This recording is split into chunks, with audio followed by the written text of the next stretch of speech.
back to my channel, and in today's video I'm gonna try reverse hair conditioning. वैसे usually मैं कभी भी hairs को directly chemical के कॉन्टैक्ट्स में नहीं लाना पसंद करती हूँ। मैं जब भी मैंने इवन हेयर वॉश करने होते हैं, शैम्पू करना होता है, मैं हमेशा सबसे पहले ऑयलिंग करूँगी या फिर कोई homemade natural hair mask apply करती हूँ।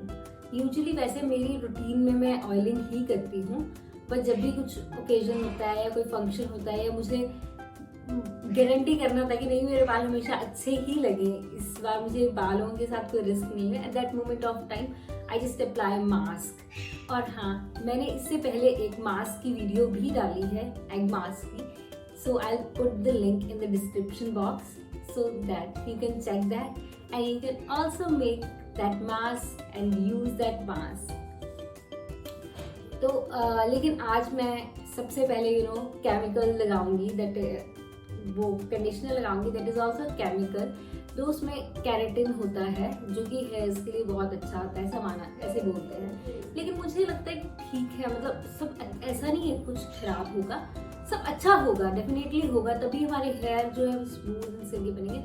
बट वो हमेशा बोला जाता है कि स्कैल्प पे मत लगाओ, कि आपके हेयर फॉल स्टार्ट हो जाएगा, तो उनमें इतने केमिकल्स हैं कि उनको हमारे स्कैल्प पे लगाने के लिए रिकमेंड नहीं करते हैं। But still I am gonna try reverse conditioning कि उससे मेरे बालों पे क्या इम्पैक्ट पड़ता है, बिकॉज मैं ये इसलिए ट्राई कर रही हूँ। कई बार क्या होता है कि हमारे पास इतना टाइम नहीं होता है कि हम ऑयलिंग करें और ऑयल को प्रॉपरली एब्जॉर्ब होने दें, या फिर हम हेयर मास्क बनाएं और उसको लगाएं, सुखाएं।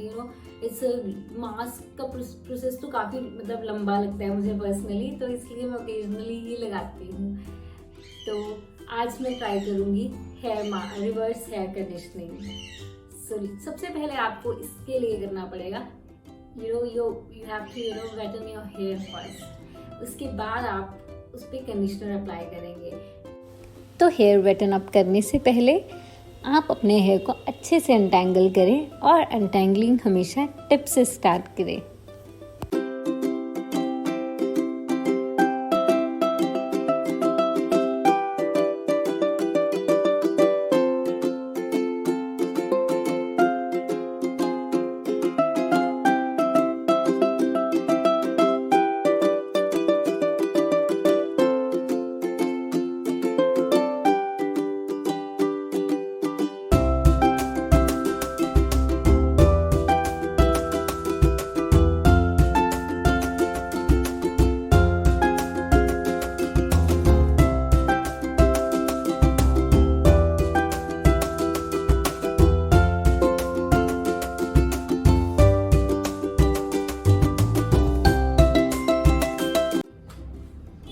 और मैं हेयर वेट करके वापस आ गई हूँ।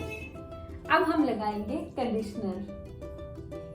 मेरा कंडीशनर खत्म हो गया है, ये पाउच वाला कंडीशनर है, दिस इज कंडीशनर। तो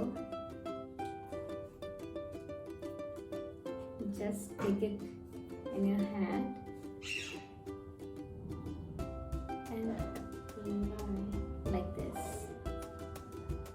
आपको हमेशा ऐसे सीधे सीधे अप्लाई करना होता है कंडीशनर, और इसको स्कैल्प पे बिल्कुल भी अंदर अंदर नहीं अप्लाई करना। अगर आप करना चाहते हैं थोड़ा सा बाल को इसे स्ट्रेच करें और ऐसे करें। वैसे तो खैर मैंने यहाँ पे क्या किया है कि अलग से आपको बाल गीले करके दिखाए हैं, बट जब आप करें तो आप डायरेक्टली ये प्रोसेस वॉशरूम में ही कर सकते हैं।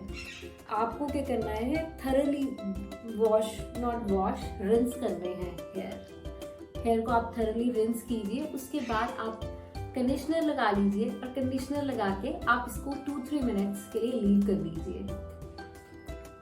फिर क्या होगा कि 2-3 मिनट्स के बाद आपको शैम्पू करना है, और शैम्पू के बाद आपको फिर से कंडीशनर लगाना है। लेकिन आपने क्योंकि स्टार्टिंग में कंडीशनर लगाया होगा ऑलरेडी, पहले कंडीशनर लगाया, तो सेकेंड टाइम जो आप कंडीशनर लगाएंगे वो बहुत थोड़ा लगाना, because as I already told you that chemicals are not good for hair.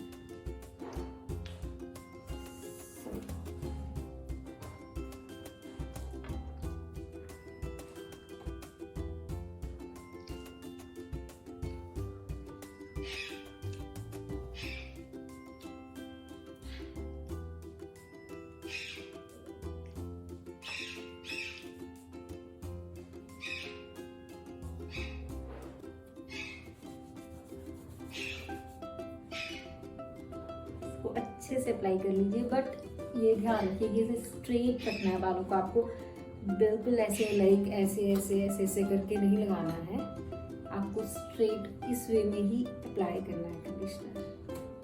चलो तो अब मैं हेयर वॉश करके आती हूँ। 2-3 मिनट्स मैं इसको ऐसे ही लीव करूँगी, 4-5 मिनट्स, 5 to 10, क्योंकि मैंने अभी रिंस किए हैं बाल और उसके बाद किया है और मैं वॉशरूम में भी नहीं, तो मेरी कोई एजेंसी नहीं है। 5-10 मिनट्स के लिए लीव करूँगी, उसके बाद वॉश करूँगी। लेकिन अगर आपको करना है तो आप 3 to 5 मिनट्स के बाद भी वॉश कर सकते हो। और मैं हेयर वॉश करके आ गई हूँ।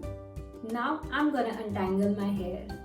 दो वेट हेयर्स को अनटैंगल करना डायरेक्टली रिकमेंडेबल नहीं होता है, but still if you want straight hair you have to do this. और अनटैंगलिंग के लिए आप अपने हेयर को टिप्स से अनटैंगल करना स्टार्ट करें, बिकॉज अगर आप ऊपर से स्टार्ट करेंगे तो आपके हेयर और ज़्यादा टैंगल्ड अप हो जाएंगे, जिससे कि हेयर फॉल ज़्यादा होगा। तो आप टिप्स से स्टार्ट करें और अच्छे से अनटैंगल कर लें। अब मैं हेयर्स को अनटैंगल करने के बाद करूंगी ड्राई अप और उसके बाद आपको रिजल्ट्स दिखाऊंगी कि इसके रिजल्ट्स कैसे हैं और मुझे क्या डिफरेंसेस पर्सनली देखने को मिले। So let's wait for the dry up hairs. और मेरे बाल टोटली सूख चुके हैं और ये काफ़ी स्मूथ एंड सिल्की लग रहे हैं।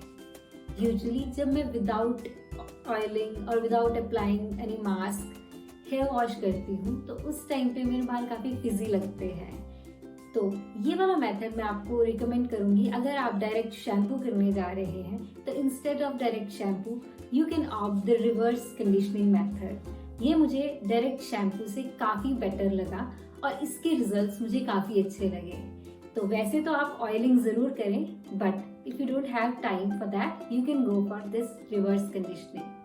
So that's it for the video. I hope you like this video and don't forget to like, share and subscribe to my channel. Bye bye. See you in the next video.